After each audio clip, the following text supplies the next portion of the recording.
Hi, welcome to Bish, Bosh, Bash, a very average cooking show brought to you by a very average company, Jaffar Enterprises, moi.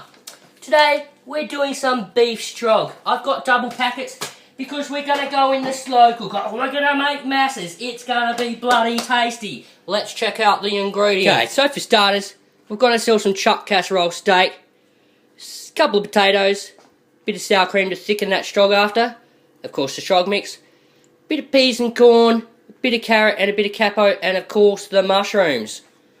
Now this isn't your normal strog, it's just like I say, a bit of bish bosh bash. We'll just mix it together and see what happens, eh?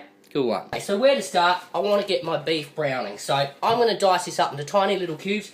I tend to use scissors because it's a little bit easier, and we're just going to brown it off in the pan and pretty much just chuck it straight in the pot. Then I'm going to proceed on to dicing these up small with the capsicum and the carrots and so forth. I will prep my mushrooms, but they will be going in a little bit later. Let's get chopping.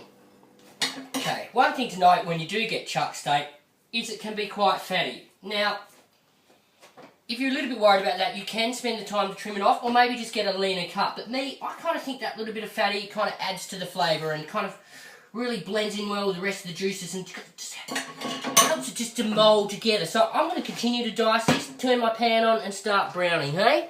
Okay, so here's the meat diced up nicely. Just little chunks and cubes. Pan's all nice and hot, ready to go. I'm obviously not going to be able to cook it all at once because there's quite a bit there. Let's get some out. Rightio.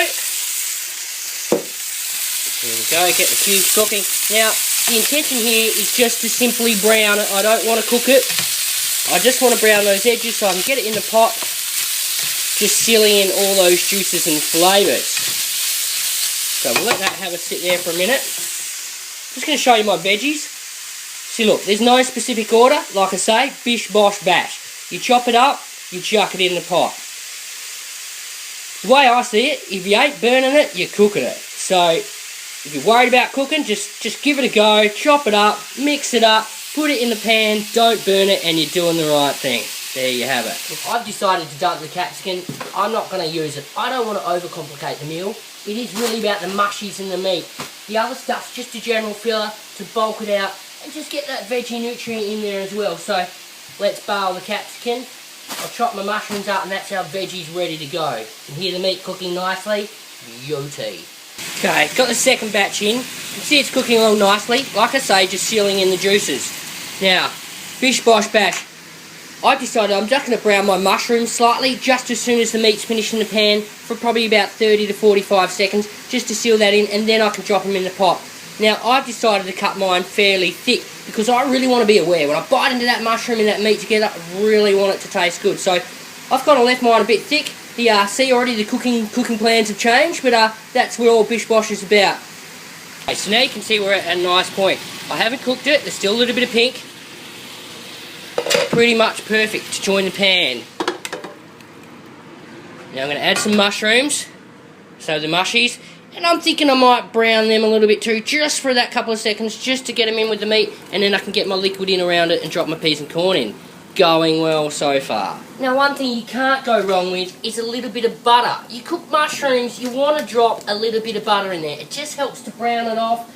They're nice and thick. I'm going to be able to put them in the pot straight away. They'll be able to cook for the 6-8 hours. They're not going to go too soft, disappear. I'm going to brown my other veggies that I've got here, and we're getting close to adding the sauce, putting the lid on and just leaving it. It's going good. So it's only been about 60, 70 seconds. Bit of butter, beautiful. It's going to hold its consistency. It's going to go well. Alright, time for the other veg. Starting to get a bit of a pile there. It's good. Okay, again, I'm a bit of a bandit. I am going to drop a little bit more butter in. I know this doesn't help to the health-wise of it all, but the butter's going in because I've got that potato, I've got that carrot. Just like I say again, I'm probably only going to cook it for a total of like 2 to 3 minutes, just to get that brown on the edge, just to add that kind of barbecue flavour to it. I know we're creating a stew, but we still want to have that tasty essence that kind of comes out when you semi-crispy something. It's so good. Okay, so it's been about 2 to 3 minutes. I'm just starting to get that brown on my potato. See, with the stew, you've got to worry that it's all going to go kind of soft and soggy. But now that I've semi-fried that, the bastards want to get out, then it's really going to help with keeping the consistency and the whole thing holding together. Now jumping over here, I've chucked my mix in. I'm going to add my 250ml of water.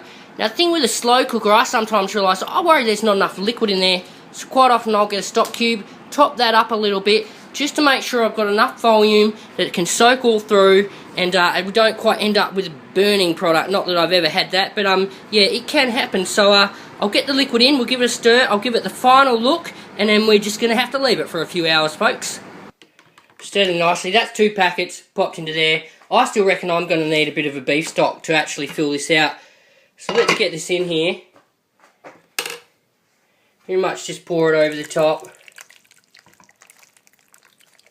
Quite rather thick actually, so it is going to appreciate the extra bit of water. I'm going to give that a stir through, add my stock, and then let you have a look at it. Okay, so this is it. I've got my liquid up fairly high. I'm going to pop my lid on. You've got to remember there's a fair bit of evaporation. Now there's no peas and corns in that yet.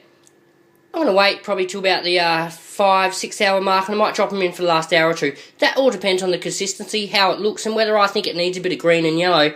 But all in all, I'm going to be pretty happy with that. It's not going to look much different once it's finished. I will add a little bit of sour cream, and it will thicken it slightly and give that stroggy taste. So it's probably taken me about 45 minutes all in all. Good fun. It's going to feed me for the week at work and so forth. So really looking forward to it. And if this has helped you in any way in cooking your food and so forth, and just giving things a go even though you don't know they're going to work, just give it a bit of bish, bosh, bash, and you never know how it ends up. Alright folks, Jaffar out.